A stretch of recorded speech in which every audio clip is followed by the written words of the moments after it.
இது மகிமை நேரம். ஆண்டவராகிய இயேசு கிறிஸ்துவின் நாமத்தினாலே உங்கள் யாவருக்கும் என்னுடைய காலை வணக்கத்தை தெரிவித்துக் கொள்கிறேன். இந்த நாளிலும் நாம் தியானிக்கும்படியாக தெரிந்து கொண்ட வேத வசனம் தானியேல் 1 அதிகாரம் 8 வசனம். தானியேல் ராஜாவின் போஜனத்தினாலும் அவர் பானம் பண்ணும் திராட்சை ரசத்தினாலும் தன்னை தீட்டுப்படுத்தலாகாதென்று தன் இருதயத்தில் தீர்மானம் பண்ணி கொண்டு தன்னை தீட்டுப்படுத்தாதபடி பிரதானிகளின் தலைவனிடத்தில் கேட்டுக்கொண்டான்.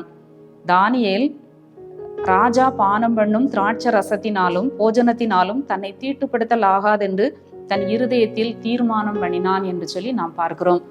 தானியேலுடைய இந்த சம்பவத்தை நாம் நன்கு அறிந்திருக்கிறோம்.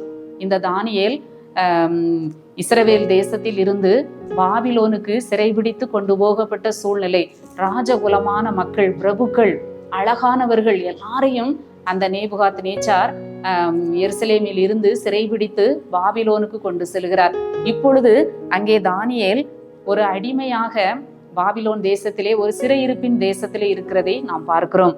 ஆனால் அங்கே இவர்கள் ராஜ சமூகத்திலே வளர்க்கப்பட்டார்கள். இவர்கள் மிகவும் சிறந்தவர்கள், அழகுள்ளவர்கள், கல்வியில் தேர்ந்தவர்களை தேர்ந்தெடுத்து அவர்களுக்கு என்ன செய்யப்படுகிறது? ராஜ போஜனம் வழங்கப்பட்டு அவர்களுக்கு அங்கே ராஜ போஜனம், திராட்சரசம் கொடுக்கப்பட்டு அவர்களை மிகவும் புஷ்டி உள்ளவர்களாக, அழகுள்ளவர்களாக வளர்க்கப்பட்டு திறமைசாலிகளை தெரிந்தெடுத்து அவர்களுக்கு அந்த கல்தேய பாஷைகள், எழுத்துக்கள் எல்லாம் கற்றுக் கொடுக்கப்பட்டு அங்கே ராஜாவுடைய சமூகத்திலே நிறுத்தப்படுவதற்காக இவர்களை ஆயத்தப்படுத்துகிறார்கள். ஆனால் அந்த தானியேல் தன்னுடைய மனதிலே ஒரு தீர்மானம் பண்ணுகிறதை பார்க்கிறோம். அந்த ராஜ போஜனத்தினாலும் அந்த திராட்சை ரசத்தினாலும், அவர் பானம் பண்ணும் திராட்சை ரசத்தினாலும் நான் என்ன செய்ய மாட்டேன்? தீட்டுப்படுத்த மாட்டேன்.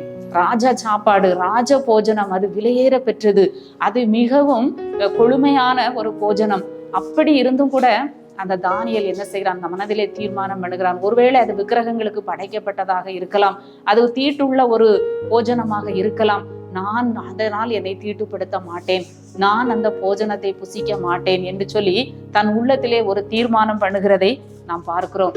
நாம் வாழ்கிற இந்த காலத்திலே அநேக காரியங்கள், தீட்டான காரியங்கள் இப்பொழுது உலகத்தில் இருக்கிறதை நாம் பார்க்கிறோம்.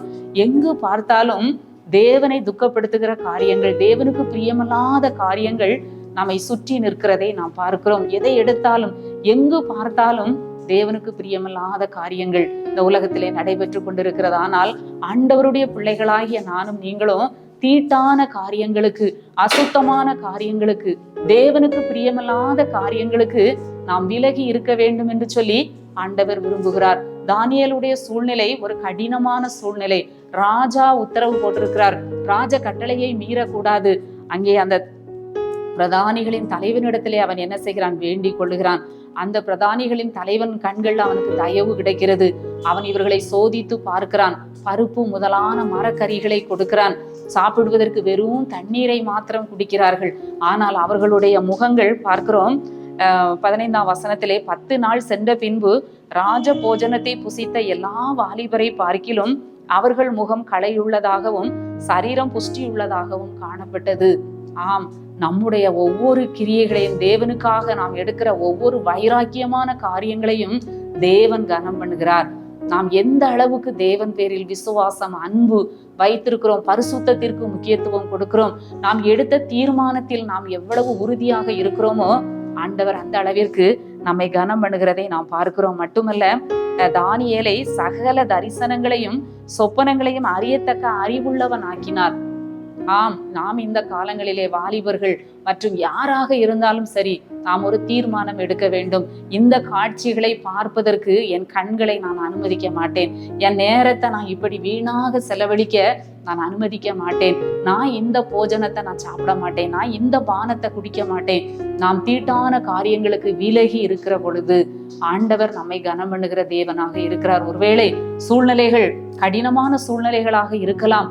நாம் கட்டாயம் செய்துதான் ஆக வேண்டும் என்று சொல்லி நிர்பந்தம் பண்ணப்படலாம்.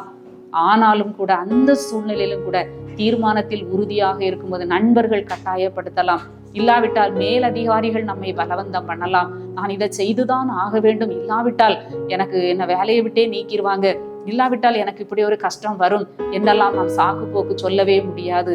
தானியேல் ராஜ அரண்மனையிலே சிறையிருப்பிலே இருந்தாலும் அவன் ஒரு கடினமான சூழ்நிலையில் இருந்தால் யாருக்கும் பயப்படாதபடி அவன் ஒரு ஆண்டவர் மேல நம்பிக்கையோடு விசுவாசத்தோடு நான் என்ன செய்ய மாட்டேன், தீட்டுப்படுத்த மாட்டேன் என்று சொல்லி தீர்மானம் பண்ணினான்.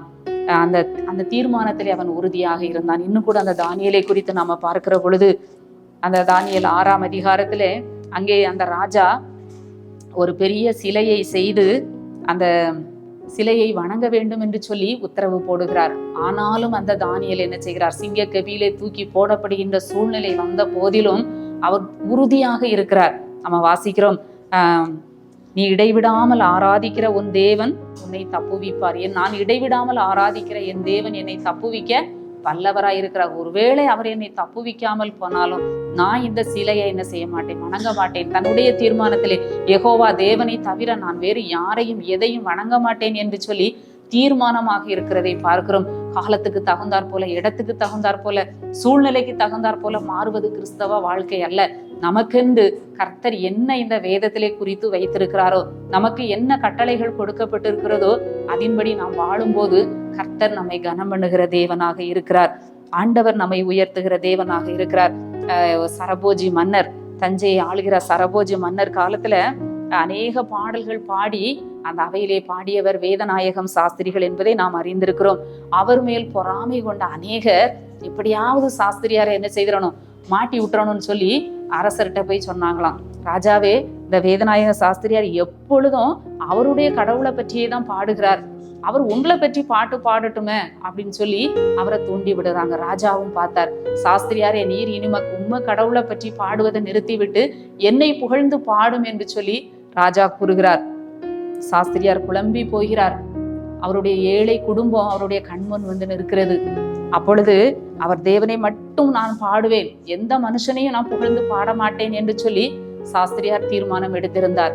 அவருக்கு பெரிய சோதனை வந்தது. ஆனாலும் அவர் என்ன செய்தார், அவர் பாடலை ஏற்றி அழகாக பாடினார். இயேசுவையே துதிசை நீ மனமே, இயேசுவையே துதிசை, கிறிஸ்து இயேசுவையே நீ துதிசை என்று சொல்லி அழகாக அவர் பாடினார். கண்ணீரோடு உள்ளமுருக பாடினார்.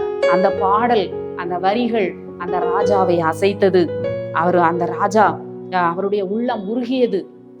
ராஜா சொன்னார், அந்த பாடலை கேட்டு ராஜா மெய்மறந்து போனார். மீண்டும் மீண்டும் பாட சொன்னார். அவர் தன்னுடைய திறமையெல்லாம் காட்டி அழகாக பாடினார். ராஜாவினிடத்திலே பாராட்டுகளையும் பரிசுகளையும் பெற்றார். அவரை விரோதித்து அவருக்கு விரோதமாக சதி செய்த அந்த சத்துருக்கள் தலைகுனிந்து போனார்கள். ஆம், நாம் எல்லா சூழ்நிலையிலும் தேவனை கனப்படுத்தும் பொழுது, அவருக்கென்று நாம் தீர்மானத்தோடு நாம் வாழுகிற பொழுது ஆண்டவர் நம்மை கனம் பண்ணுகிற தேவனாக இருக்கிறார். நாமும் கூட இந்த நாட்களிலே, இந்த காலங்களிலே நாம் தீர்மானங்களை எடுப்போம். பரிசுத்தத்திற்கான தீர்மானங்களை, பரிசுத்தத்தை விட்டு விலகுகிற தீட்டான காரியத்திற்கு நான் செல்ல மாட்டேன், தீட்டான காரியத்தை நான் பார்க்க மாட்டேன், தீழ்ப்பான காரியத்துக்கு நான் விலகி இருப்பேன் என்று சொல்லி, தீதான காரியத்துக்கு நான் விலகி இருப்பேன் என்று சொல்லி நாம் எடுத்த தீர்மானத்திலே உறுதியாக இருக்கிற பொழுது கர்த்தர் கனம் பண்ணுகிற தேவனாக இருக்கிறார். தானியேலை உயர்த்தினார். ஆம், நம்மையும் அவர் உயர்த்தி நம்மையும் அவர் கனப்படுத்துகிற தேவனாக இருக்கிறார். நாம் ஆண்டவருடைய முகத்தை நோக்கி பார்த்து ஜெபிப்போம். எங்களை நேசிக்கிற நல்ல ஆண்டவரே, இந்த நல்ல காலை வேளைக்காக உம்மை துதிக்கிறோம், உம்மை ஸ்தோத்தரிக்கிறோம். ஆண்டவரே, நாங்களும் தானியேலை போல ஆண்டவரே எங்களுடைய தீர்மானத்திலே உறுதியாய் நிற்க, தீட்டான காரியங்களுக்கு, பாவமான காரியங்களுக்கு விலகி இருக்க ஆண்டவர் எங்களுக்கு கிருபை தரும்படியாய் ஜெபிக்கிறையா. இந்த நாள் முழுவதும் காத்து எங்களை வழி நடத்தும் மீட்பர் இயேசு கிறிஸ்துவின் மூலம் ஜெபிக்கிறேன் நல்ல பிதாவே, ஆமென்.